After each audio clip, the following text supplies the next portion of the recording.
ഇന്ത്യയുടെ വടക്ക് കിഴക്കൻ സംസ്ഥാനങ്ങളിൽ എന്താണ് നടക്കുന്നത്? സിലിഗുരി കോറിഡോറിൽ വലിയ രീതിയിലുള്ള നീക്കങ്ങൾ നടക്കുന്നു എന്ന റിപ്പോർട്ടുകൾ ഇപ്പോൾ പുറത്തുവരുന്നു. കഴിഞ്ഞ ദിവസം ഒരു വലിയ യോഗം ചേർന്നിരുന്നു നമ്മുടെ കേന്ദ്ര സർക്കാർ. ആ യോഗത്തിൻ്റെ വിശദാംശങ്ങളാണ് ഇപ്പോൾ പുറത്തുവരുന്നത്. ഇന്ത്യയുടെ വടക്ക് കിഴക്കൻ മേഖലയിലേക്കുള്ള ജീവനാഡിയായിട്ടുള്ള 22 കിലോമീറ്റർ ദൈർഘ്യമുള്ള തന്ത്രപ്രധാനമായിട്ടുള്ള സിലിഗുരി അഥവാ ചിക്കൻ നെക്ക് ഇടനാഴി ഏറ്റവും വലിയ സുരക്ഷാ ഭീഷണി ഇപ്പോൾ നേരിടുന്നു എന്നുള്ളതാണ് ഈ യോഗത്തിൽ ഇപ്പോൾ പല ആൾക്കാരും വിലയിരുത്തിയത്.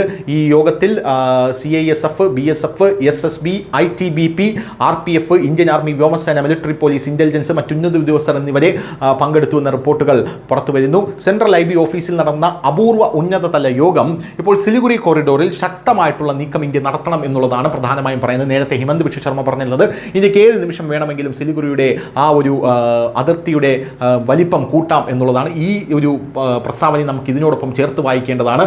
എന്തായാലും സിലിഗുരി കോറിഡോറിൽ വലിയ നീക്കങ്ങൾ ഇന്ത്യ നടത്തുമ്പോൾ ബംഗ്ലാദേശിലടക്കം വലിയ കോളിളക്കം അതുണ്ടാക്കുമെന്നുള്ള കാര്യത്തിൽ തർക്കമില്ല. നിലവിൽ സിലിഗുരി ഇപ്പോൾ അക്ഷരാർത്ഥത്തിൽ വലിയ രീതിയിലുള്ള സുരക്ഷാ ഭീഷണി നേരിടുകയാണെന്ന് പറയാനുള്ള പ്രധാനപ്പെട്ട കാരണം ഇന്ത്യയിൽ നടക്കുന്ന SIR, അതുമൂലം തിരിച്ചു പോകുന്ന ബംഗ്ലാദേശികൾ അവർ സിലിഗുരി കോറിഡോറിൻ്റെ അതിർത്തിയിൽ തമ്പടിക്കാനുള്ള സാധ്യത, പോരാത്തതിന് മ്യാൻമർ ചൈനീസ് സംഘർഷം, മ്യാൻമറിലെ അസ്ഥിരത, ബംഗ്ലാദേശിലെ അസ്ഥിരത, പോരാത്തതിന് ബംഗ്ലാദേശിൽ ഇപ്പോൾ ISIയുടെ 8 ചാരന്മാരാണ്, പാക് ചാരന്മാരാണ് വന്നിറങ്ങിയിരിക്കുന്നത് എന്നുള്ള റിപ്പോർട്ടുകളും കഴിഞ്ഞ ദിവസം പുറത്തു വന്നതാണ്.